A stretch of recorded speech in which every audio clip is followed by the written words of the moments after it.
Sandalwood silver screen ಪ್ರಸ್ತುತಪಡಿಸುತ್ತಿದೆ 12 angry young men.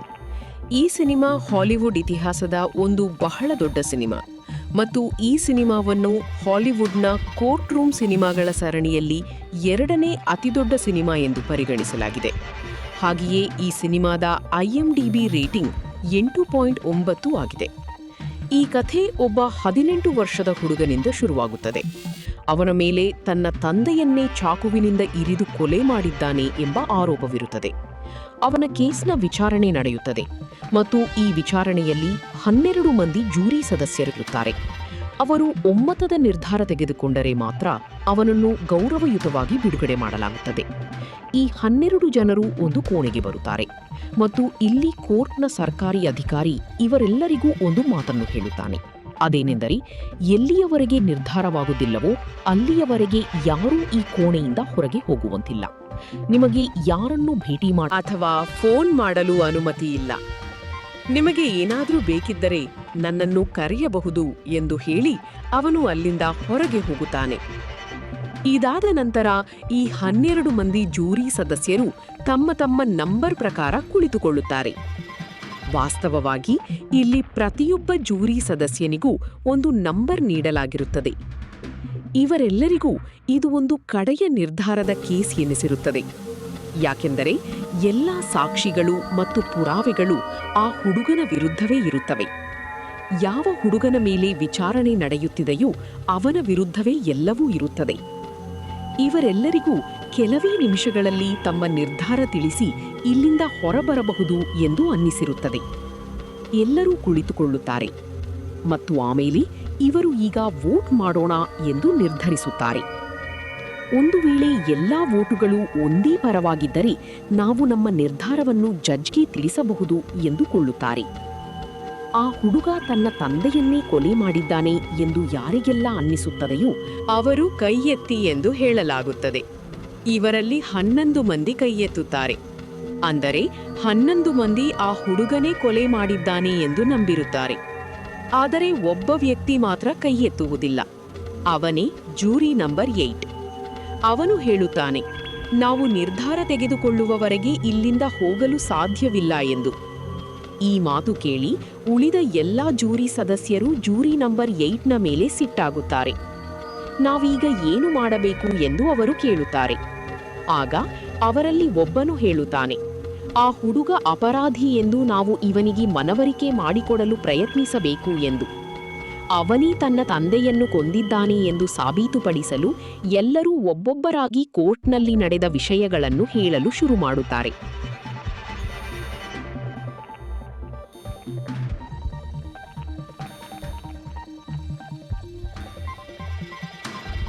ವಾಸ್ತವವಾಗಿ ಆ ಹುಡುಗನ ವಿರುದ್ಧ ಕೆಲವು ಗಟ್ಟಿ ಪುರಾವೆಗಳಿರುತ್ತವೆ.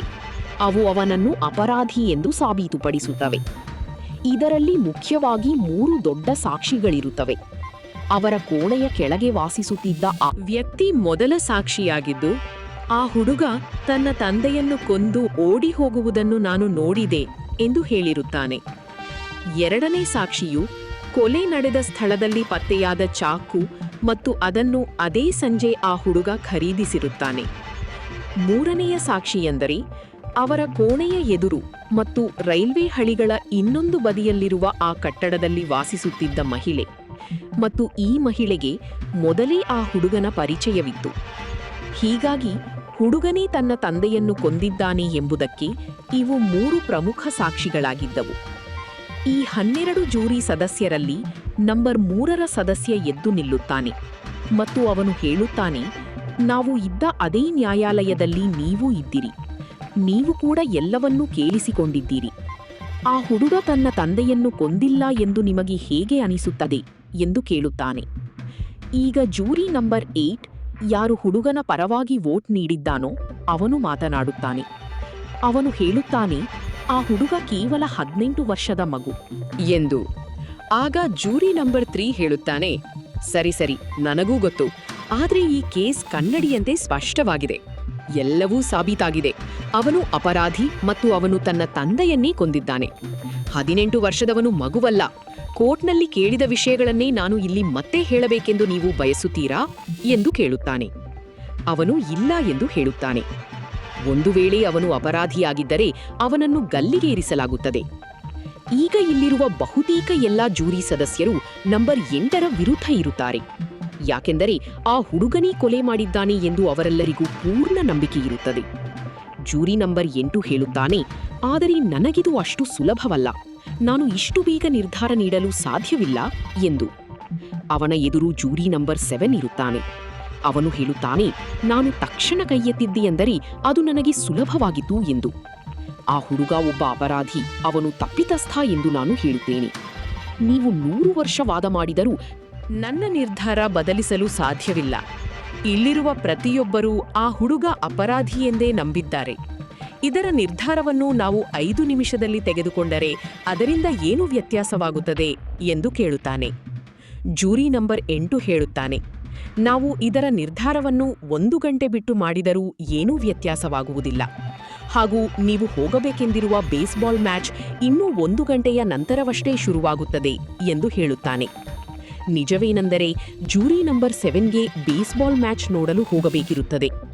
ಅದಕ್ಕಾಗಿಯೇ ಅವನು ಬೇಗ ಇಲ್ಲಿಂದ ಮುಗಿಸಿಕೊಂಡು ಹೋಗಿ ಮ್ಯಾಚ್ ಎಂಜಾಯ್ ಮಾಡಲು ಬಯಸುತ್ತಿರುತ್ತಾನೆ. ಆದರೆ ಈಗ ವಿಷಯ ಇಲ್ಲೇ ಸಿಲುಕಿಕೊಂಡಿದೆ.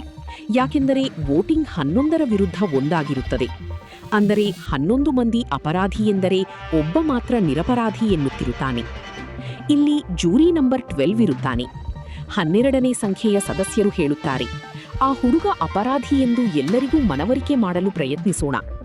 ಜೂರಿ ನಂಬರ್ 3 ಹೇಳುತ್ತಾನೆ, ಮನೆಯ ಕೆಳಗಿದ್ದ ಮುದುಕ ಜೋರಾದ ಕಿರುಚಾಟದ ಸದ್ದು ಕೇಳಿದೆ ಎಂದು ಹೇಳಿದ್ದ. ಅದು ಜಗಳದ ಸದ್ದಾಗಿತ್ತು ಮತ್ತು ಆಮೇಲೆ ಯಾರೋ ಕಿರಿಚಿದ ಸದ್ದು ಕೇಳಿಸಿತು. ಇದಾದ ನಂತರ ಏನೋ ಕೆಳಗೆ ಬಿದ್ದ ಸದ್ದು ಕೇಳಿಸಿತು. ಯಾರೋ ನೆಲದ ಮೇಲೆ ಬಿದ್ದಂತೆ ಅನ್ನಿಸಿತು. ಆ ಮುದುಕ ಹೊರಗೆ ಬಂದು ಬಾಗಿಲು ತೆರೆದಾಗ ಆ ಹುಡುಗ ಮೆಟ್ಟಿಲುಗಳ ಮೇಲೆ ಓಡಿ ಹೋಗುವುದನ್ನು ನೋಡಿದ್ದಾನಂತೆ. ಆಮೇಲೆ ಆ ವ್ಯಕ್ತಿ ಪೊಲೀಸ್ಗೆ ಕಾಲ್ ಮಾಡಿದ್ದಾನೆ. ಪೊಲೀಸರು ಅಲ್ಲಿಗೆ ಬಂದು ಆ ವ್ಯಕ್ತಿಯ ರೂಮ್ಗೆ ಹೋದಾಗ ಅಲ್ಲಿ ಅವನ ಹೆಣ ಸಿಕ್ಕಿದೆ. ಅವನ ಎದೆಯಲ್ಲಿ 4 ಇಂಚು ಆಳದ ಚಾಕು ಇರಿದಿತ್ತು ಮತ್ತು ಇದನ್ನು ಅವನ ಮಗನೇ ಮಾಡಿದ್ದ.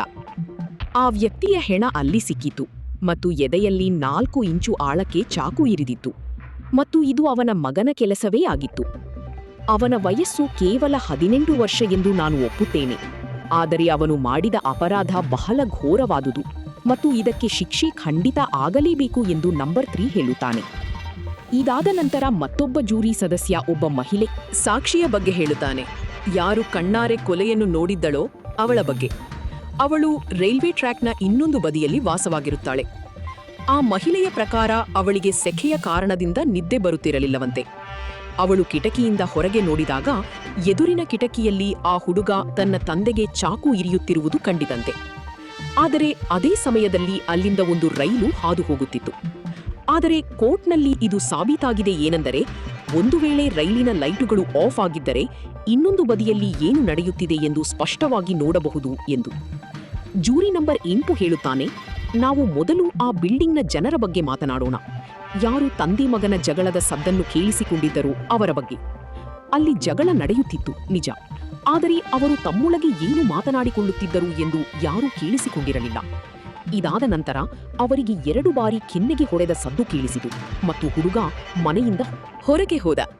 ಇದರಿಂದ ಏನು ಸಾಬೀತಾಗುತ್ತದೆ ಎಂದು ನಂಬರ್ 8 ಕೇಳುತ್ತಾನೆ. ಅವರಲ್ಲಿ ಒಬ್ಬ ಹೇಳುತ್ತಾನೆ, ಇದರಿಂದ ವಿಶೇಷವಾಗಿ ಏನು ಸಾಬೀತಾಗುವುದಿಲ್ಲವೆಂದು. ಜೂರಿ ನಂಬರ್ 8 ಹೇಳುತ್ತಾನೆ, ಬಹುಶಃ ಕೆಲವು ಜನರು ಇದನ್ನೇ ಕೊಲೆಗೆ ಕಾರಣ ಎಂದು ಅಂದುಕೊಂಡಿರಬಹುದು. ಆದರೆ ಈ ಹುಡುಗ ತನ್ನ ಜೀವನದಲ್ಲಿ ಎಷ್ಟೋ ಬಾರಿ ಇಂತಹ ಏಟುಗಳನ್ನು ತಿಂದಿದ್ದಾನೆ. ಇದು ಅವನಿಗೆ ಬಹಳ ಸಾಮಾನ್ಯವಾದ ವಿಷಯ. ಅವನು ಯಾಕೆ ಹೀಗೆ ಹೇಳುತ್ತಾನೆ ಎಂದರೆ, ಆ ಹುಡುಗ ಅಂಥ ಸಮಾಜದಿಂದ ಬಂದಿರುತ್ತಾನೆ. ಅಲ್ಲಿ ಜಗಳ, ಹೊಡೆದಾಟ ಇವೆಲ್ಲವೂ ಬಹಳ ಸಾಮಾನ್ಯವಾದ ವಿಷಯಗಳಾಗಿರುತ್ತವೆ ಮತ್ತು ಈ ವಿಷಯ ಅವನಿಗೆ ತಿಳಿದಿರುತ್ತದೆ. ಆಗ ಜೂರಿ ನಂಬರ್ 4 ಮಾತನಾಡುತ್ತಾನೆ. ಬಹುಶಃ ಆ ಕೊನೆಯ 2 ಏಟುಗಳೇ ಎಲ್ಲಾ ಮಿತಿಗಳನ್ನು ಮೀರಲು ಕಾರಣವಾಗಿರಬಹುದು ಎಂದು ಅವನು ಹೇಳುತ್ತಾನೆ. ಜೂರಿ ನಂಬರ್ 7 ಹೇಳುತ್ತಾನೆ, 10 ವರ್ಷದವನಿದ್ದಾಗ ಇವನು ತನ್ನ ಟೀಚರ್ಗೆ ಕಲ್ಲಿನಿಂದ ಹೊಡೆದಿದ್ದ. ಅದಕ್ಕಾಗಿ ಅವನಿಗೆ ಶಿಕ್ಷೆಯಾಗಿತ್ತು. 15 ವರ್ಷದವನಿದ್ದಾಗ ಇವನನ್ನು ಬಾಲಾಪರಾಧಿಗಳ ತಿದ್ದುಪಡಿ ಕೇಂದ್ರಕ್ಕೆ ಕಳುಹಿಸಲಾಗಿತ್ತು. ಆ ಮಗುವಿನ ಪರವಾಗಿ ವೋಟ್ ನೀಡಿದ ಜೂರಿ ಸದಸ್ಯ ಹೇಳುತ್ತಾನೆ, ನಾನು ಪ್ರತಿದಿನ ಕೋರ್ಟ್ನ ವಿಚಾರಣೆಯನ್ನು ಕೇಳಿದ್ದೇನೆ ಮತ್ತು ಆ ಹುಡುಗನ ಪರವಾಗಿದ್ದ ಸರ್ಕಾರಿ ವಕೀಲ ಬಹಳ ವೀಕ್ ಆಗಿದ್ದ. ಅವನು ಪ್ರಶ್ನೆ ಮಾಡಬಹುದಾದ ಎಷ್ಟೋ ವಿಷಯಗಳನ್ನು ಕೈಬಿಟ್ಟಿದ್ದಾನೆ. ಆದರೆ ಅವನು ಏನನ್ನೂ ಮಾಡಲಿಲ್ಲ. ಮತ್ತು ಆ ಹುಡುಗ ತನ್ನ ತಂದೆಯ ಕೊಲೆಗೆ ಬಳಸಿದ ಆ ಚಾಕುವನ್ನು ನಾನು ನೋಡಲು ಬಯಸುತ್ತೇನೆ ಎಂದು ಹೇಳುತ್ತಾನೆ. ಆಮೇಲೆ ಆ ಚಾಕುವನ್ನು ತರಿಸಲಾಗುತ್ತದೆ. ಜೂರಿ ನಂಬರ್ 4 ಹೇಳುತ್ತಾನೆ, ಈ ಚಾಕುವನ್ನು ಗಮನವಿಟ್ಟು ನೋಡಿ. ನಾನು ನನ್ನ ಇಡೀ ಜೀವನದಲ್ಲಿ ಇಂತಹ ಚಾಕುವನ್ನು ನೋಡಿಯೇ ಇಲ್ಲ. ಮತ್ತು ಯಾವ ಅಂಗಡಿಯವನು ಈ ಚಾಕುವನ್ನು ಆ ಹುಡುಗನಿಗೆ ಮಾರಿದ್ದನೋ ಅವನು ಕೂಡ ಇಂತಹ ಚಾಕು ಸಿಗುವುದು ಅಸಾಧ್ಯ ಎಂದು ಹೇಳಿದ್ದ. ಆಗ ಹುಡುಗನ ಪರವಾಗಿದ್ದ ಜೂರಿ ನಂಬರ್ 8 ತನ್ನ ಜೇಬಿನಿಂದ ಸರಿಯಾಗಿ ಅದೇ ತರಹದ ಚಾಕುವನ್ನು ಹೊರತೆಗೆಯುತ್ತಾನೆ ಮತ್ತು ಆ ಚಾಕುವಿನ ಪಕ್ಕದಲ್ಲಿ ಟೇಬಲ್ ಮೇಲೆ ಚುಚ್ಚುತ್ತಾನೆ. ಎಲ್ಲರೂ ಆ ಚಾಕುವನ್ನು ನೋಡಿ ಆಶ್ಚರ್ಯಪಡುತ್ತಾರೆ. ಅವನು ಹೇಳುತ್ತಾನೆ, ನಿನ್ನೆ ರಾತ್ರಿ ನಾನು ಆ ಹುಡುಗನ ಏರಿಯಾದ ಕಡೆಗೆ ಸುಮ್ಮನೆ ಅಡ್ಡಾಡಲು ಹೋಗಿದ್ದೆ ಮತ್ತು ಅಲ್ಲಿನ ಒಂದು ಅಂಗಡಿಯಲ್ಲಿ ನನಗಿದು ಕೇವಲ 30 ರೂಪಾಯಿಗೆ ಸಿಕ್ಕಿತು. ಅಂದರೆ ಅಂಗಡಿಯವನ ಮತ್ತು ಇಲ್ಲಿನ ಜನರ ವಾದ ಏನಿತ್ತೋ, ಅಂದರೆ ಇಂತಹ ಚಾಕು ಸಿಗುವುದು ಕಷ್ಟ ಎಂಬುದು, ಅದು ಪೂರ್ತಿ ತಪ್ಪಾಗಿತ್ತು. ಈಗ ಜೂರಿ ನಂಬರ್ 8 ಹೇಳುತ್ತಾನೆ, ಸರಿ, ಈಗ ಮತ್ತೊಮ್ಮೆ ವೋಟಿಂಗ್ ಮಾಡೋಣ. ಒಂದು ವೇಳೆ ಈಗಲೂ ನೀವೆಲ್ಲ 11 ಜನ ಒಬ್ಬನೇ ಅಪರಾಧಿ ಎಂದು ನಿರ್ಧಾರ ಮಾಡಿದರೆ ನಾವು ಅವನನ್ನು ಅಪರಾಧಿ ಎಂದು ಒಪ್ಪಿಕೊಳ್ಳೋಣ ಎಂದು ಹೇಳುತ್ತಾನೆ. ಇದಾದ ನಂತರ ವೋಟಿಂಗ್ ನಡೆಯುತ್ತದೆ. ಈ ಬಾರಿ ಗುಪ್ತವಾಗಿ ವೋಟಿಂಗ್ ಮಾಡಲಾಗುತ್ತದೆ. ಅಂದರೆ ಎಲ್ಲರೂ ಚೀಟಿಯಲ್ಲಿ ತಮ್ಮ ವೋಟ್ ಬರೆದುಕೊಡುತ್ತಾರೆ. ಎಲ್ಲರಿಗೂ ಇದು ಇಲ್ಲಿಗೆ ಮುಗಿಯಿತು, ಹುಡುಗ ಅಪರಾಧಿ ಎಂದು ಸಾಬೀತಾಗುತ್ತದೆ ಎಂದು ಅನ್ನಿಸಿರುತ್ತದೆ. ಎಲ್ಲರೂ ಹೋಗಲು ತಯಾರಾಗುತ್ತಾರೆ. ಆದರೆ ವೋಟ್ ಕೌಂಟ್ ಮಾಡಿದಾಗ ಒಂದು ವಿಷಯ ತಿಳಿಯುತ್ತದೆ. ಯಾರೋ ಒಬ್ಬರು ತಮ್ಮ ವೋಟ್ ಬದಲಾಯಿಸಿರುತ್ತಾರೆ. ಈಗ 10 ಜನರು ಹುಡುಗ ಅಪರಾಧಿ ಎನ್ನುತ್ತಿದ್ದರೆ 2 ಜನರು ಅವನು ಅಪರಾಧಿಯಲ್ಲ ಎಂದು ಹೇಳುತ್ತಿರುತ್ತಾರೆ. ಈ ವಿಷಯದಿಂದ ಜನರು ಸಿಟ್ಟಾಗುತ್ತಾರೆ. ಯಾರು ತನ್ನ ವೋಟ್ ಬದಲಿಸಿದ ವ್ಯಕ್ತಿ ಎಂದು ಕೇಳುತ್ತಾರೆ. ಆಗ ಜೂರಿ ನಂಬರ್ 9 ಎದ್ದು ನಿಲ್ಲುತ್ತಾನೆ. ನಾನು ನನ್ನ ವೋಟ್ ಬದಲಿಸಿದ್ದೇನೆ ಎಂದು ಅವನು ಹೇಳುತ್ತಾನೆ. ವಾಸ್ತವವಾಗಿ ಅವರು ಒಬ್ಬ ಸಂಗಾತಿಗಾಗಿ ಹುಡುಕುತ್ತಿದ್ದರು ಮತ್ತು ನಾನು ಅವರ ಜೊತೆ ನಿಂತಿದ್ದೇನೆ ಎಂದು ಹೇಳುತ್ತಾನೆ. ಆದರೆ ನನ್ನ ದೃಷ್ಟಿಯಲ್ಲಿ ಇನ್ನೂ ಆ ಹುಡುಗ ನಿರಪರಾಧಿಯಲ್ಲ, ಅವನು ಅಪರಾಧಿಯೇ ಆಗಿದ್ದಾನೆ ಎನ್ನುತ್ತಾನೆ. ಇಲ್ಲಿ ಜೂರಿ ನಂಬರ್ 12 ಕೇಳುತ್ತಾನೆ, ಸರಿ, ಒಂದು ವೇಳೆ ಆ ಹುಡುಗ ತನ್ನ ತಂದೆಯನ್ನು ಕೊಂದಿಲ್ಲ ಎಂದು ಅಂದುಕೊಂಡರೆ ಹಾಗಾದರೆ ಕೊಂದವರು ಯಾರು ಎಂದು ಕೇಳುತ್ತಾನೆ. ಆ ಹುಡುಗನ ತಂದೆ ಒಬ್ಬ ಒಳ್ಳೆಯ ಮನುಷ್ಯನಾಗಿರಲಿಲ್ಲ. ಜೂಜಾಟ, ಜಗಳ ಮಾಡುವುದು ಇವೇ ಅವನ ಕೆಲಸವಾಗಿತ್ತು. ಮತ್ತು ಕೆಲವು ದಿನಗಳ ಹಿಂದೆ ಅವನು ಒಬ್ಬ ವ್ಯಕ್ತಿಯ ಕೈ ಕೂಡ ಮುರಿದಿದ್ದ ಮತ್ತು ಜೈಲಿಗೂ ಹೋಗಿ ಬಂದಿದ್ದ. ಬಹುಶಃ ಅವರಲ್ಲಿ ಯಾರಾದರೂ ಅವನನ್ನು ಕೊಲೆ ಮಾಡಿರಬಹುದು. ಹಾಗೂ ಇದೆಲ್ಲವೂ ಪೊಲೀಸರ ಕೆಲಸವಾಗಿದೆ. ನಮ್ಮ ಕೆಲಸ ಕೇವಲ ಆ ಹುಡುಗ ತನ್ನ ತಂದೆಯನ್ನು ಕೊಲೆ ಮಾಡಿದ್ದಾನೋ ಇಲ್ಲವೋ ಎಂದು ನಿರ್ಧರಿಸುವುದು ಮಾತ್ರ. ಜೂರಿ ನಂಬರ್ 3 ಹೇಳುತ್ತಾನೆ, ಇವೆಲ್ಲ ಬಿಡಿ ಮತ್ತು ಆ ಮನೆಯ ಕೆಳಗೆ ವಾಸವಾಗಿದ್ದ ಆ ಮುದುಕ ನೀಡಿದ ಸಾಕ್ಷಿಯ ಬಗ್ಗೆ ಮಾತನಾಡಿ. ಅವನು ಸಾಕ್ಷಿ ನೀಡಿದ್ದ ಏನೆಂದರೆ, ಆ ಹುಡುಗ ನಾನು ನಿನ್ನನ್ನು ಕೊಂದು ಹಾಕುತ್ತೇನೆ ಎಂದು ಕಿರುಚಿದ್ದನಂತೆ. ಮತ್ತು ಅದರ ಮರುಕ್ಷಣವೇ ಯಾರೋ ಕೆಳಗೆ ಬಿದ್ದ ಸದ್ದು ಅವನಿಗೆ ಕೇಳಿಸಿತ್ತು. ಮತ್ತು 15 ಸೆಕೆಂಡುಗಳ ನಂತರ ಅವನು ಹೊರಗೆ ಬಂದಾಗ ಆ ಹುಡುಗ ಓಡಿ ಹೋಗುವುದನ್ನು ಅವನು ನೋಡಿದ್ದ. ಈ ಸಾಕ್ಷಿಯನ್ನು ನಾವು ಅಲ್ಲಗಳೆಯಲು ಸಾಧ್ಯವಿಲ್ಲ. ಆ ಮುದುಕ ಸುಳ್ಳು ಯಾಕೆ ಹೇಳುತ್ತಾನೆ ಎಂದು ಕೇಳುತ್ತಾನೆ. ಆಗ ಜೂರಿ ನಂಬರ್ 9 ಹೇಳುತ್ತಾನೆ, ನಾನು ನ್ಯಾಯಾಲಯದಲ್ಲಿ ಆ ಮುದುಕನನ್ನು ಗಮನಿಸುತ್ತಿದ್ದೆ. ಅವನ ಕಾಲಿಗೆ ಲಕ್ವ ಹೊಡೆದಂತಿತ್ತು ಮತ್ತು ಅವನು ಕಾಲು ಎಳೆದುಕೊಂಡು ನಡೆಯುತ್ತಿದ್ದ. ಅವನಿಗೆ ಜೀವನದಲ್ಲಿ ಬಹುಶಃ ಯಾರೂ ಕಿಮ್ಮತ್ತು ಕೊಟ್ಟಿರಲಿಕ್ಕಿಲ್ಲ. ಅಂತಹ ಮನುಷ್ಯನ ಮನಸ್ಸಿನಲ್ಲಿ ಒಂದು ಆಸೆ ಇರುತ್ತದೆ. ಜೂರಿ ನಂಬರ್ 9 ಹೇಳುತ್ತಾನೆ, ಹಾಗೇನಿಲ್ಲ, ಅವನು ಆ ಸದ್ದನ್ನು ಕೇಳಿಸಿಕೊಂಡಿರಬಹುದು, ನಾನು ನಿನ್ನನ್ನು ಕೊಲ್ಲುತ್ತೇನೆ ಎಂಬ ಶಬ್ದ. ಮತ್ತು ಆ ಸದ್ದು ಆ ಹುಡುಗನದೇ ಎಂದು ಅವನು ನಂಬಿರಬಹುದು. ನಾನು ನಿನ್ನನ್ನು ಕೊಂದೇ ಬಿಡುತ್ತೇನೆ ಎಂಬ ಸದ್ದು ಅವನು ಕೇಳಿಸಿಕೊಂಡಿರಬಹುದು ಮತ್ತು ಅದು ಹುಡುಗನದೇ ಧ್ವನಿ ಎಂದು ಅವನು ಖಚಿತಪಡಿಸಿಕೊಂಡಿರಬಹುದು. ಆಗ ಒಬ್ಬ ಜೂರಿ ಸದಸ್ಯ ಹೇಳುತ್ತಾನೆ, ಆದರೆ ಅವನು ಕಣ್ಣಾರೆ ಆ ಹುಡುಗ ಓಡಿ ಹೋಗುವುದನ್ನು ನೋಡಿದ್ದಾನಲ್ಲವೇ? ಯಾರೋ ಕೆಳಗೆ ಬಿದ್ದ ಭಾರೀ ಸದ್ದನ್ನು ಅವನು ಕೇಳಿಸಿಕೊಂಡಿದ್ದಾನೆ. ಅವನು ಬಾಗಿಲು ತೆರೆದು ಹೊರಗೆ ಬಂದಾಗ ಆ ಹುಡುಗ ಮೆಟ್ಟಿಲುಗಳ ಮೇಲೆ ಓಡಿ ಹೋಗುವುದು ಕಂಡಿದೆ. ಜೂರಿ ನಂಬರ್ 8 ಹೇಳುತ್ತಾನೆ, ಬನ್ನಿ ಈ ವಿಷಯವನ್ನು ಒಮ್ಮೆ ಪರಿಶೀಲಿಸೋಣ. ಆ ಮುದುಕನ ರೂಮ್ನಿಂದ ಮೆಟ್ಟಿಲುಗಳವರೆಗಿನ ದೂರ 50 ಅಡಿ ಇದೆ ಮತ್ತು ಲಕ್ವಪೀಡಿತ ಕಾಲಿನ ಒಬ್ಬ ಮನುಷ್ಯನಿಗೆ ಅಷ್ಟು ದೂರ ಕ್ರಮಿಸಲು ಸಮಯ ಬೇಕು. ಅವನು ಹೇಳಿದ 15 ಸೆಕೆಂಡ್ನಲ್ಲಿ ಅಲ್ಲಿಗೆ ತಲುಪುವುದು ಅಷ್ಟು ಸುಲಭವಲ್ಲ. ಇದಾದ ನಂತರ ಇವರೆಲ್ಲರೂ ಸೇರಿ ಆ ರೂಮ್ನಲ್ಲಿ ಈ ಇಡೀ ಘಟನೆಯನ್ನು ಮರುಸೃಷ್ಟಿ ಮಾಡುತ್ತಾರೆ.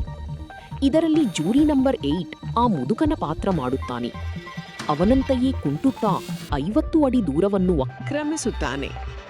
ಇದೆಲ್ಲವನ್ನೂ ಮಾಡಲು ಅವನಿಗೆ 41 ಸೆಕೆಂಡುಗಳು ಬೇಕಾಗುತ್ತವೆ. ಆದರೆ ಆ ಮುದುಕ ಸರಿಯಾಗಿ 15 ಸೆಕೆಂಡಿನಲ್ಲಿ ಹುಡುಗ ಓಡಿ ಹೋಗುವುದನ್ನು ನೋಡಿದೆ ಎಂದು ಹೇಳಿದ್ದ. ಜೂರಿ ನಂಬರ್ 8 ಹೇಳುತ್ತಾನೆ, ಅವನು ಮೇಲೆ ಏನೋ ಬೀಳುವ ಸದ್ದನ್ನು ಕೇಳಿಸಿಕೊಂಡಿರಬಹುದು. ಅವನು ಬಾಗಿಲು ತೆರೆದಾಗ ಯಾರೋ ಓಡಿ ಹೋಗುವ ಹೆಜ್ಜೆಯ ಸದ್ದು ಕೇಳಿಸಿರಬಹುದು ಮತ್ತು ಅದು ಈ ಹುಡುಗನೇ ಎಂದು ಅವನು ಊಹಿಸಿರಬಹುದು. ಅಂದರೆ ಯಾವ ವ್ಯಕ್ತಿಯ ಕೊಲೆಯಾಗಿದೆಯೋ ಅವನ ಮಗನೇ ಎಂದು ಅವನು ಅಂದುಕೊಂಡಿದ್ದಾನೆ. ಈ ಮಾತಿನಿಂದ ಅಲ್ಲಿನ ಬಹಳಷ್ಟು ಜನರಿಗೆ ಮನವರಿಕೆಯಾಗುತ್ತದೆ. ನಂಬರ್ 8 ಹೇಳುತ್ತಾನೆ, ನ್ಯಾಯಾಲಯ ನಮ್ಮ ಈ ನಿರ್ಧಾರವನ್ನು ಇಷ್ಟು ಬೇಗ ಒಪ್ಪಿಕೊಳ್ಳುತ್ತದೆ ಎಂದು ನನಗೆ ಅನ್ನಿಸುತ್ತಿಲ್ಲ. ಯಾಕಂದರೆ ನಾವು 2.5 ಗಂಟೆಯಿಂದ ವಾದ ಮಾಡುತ್ತಿದ್ದೇವೆ.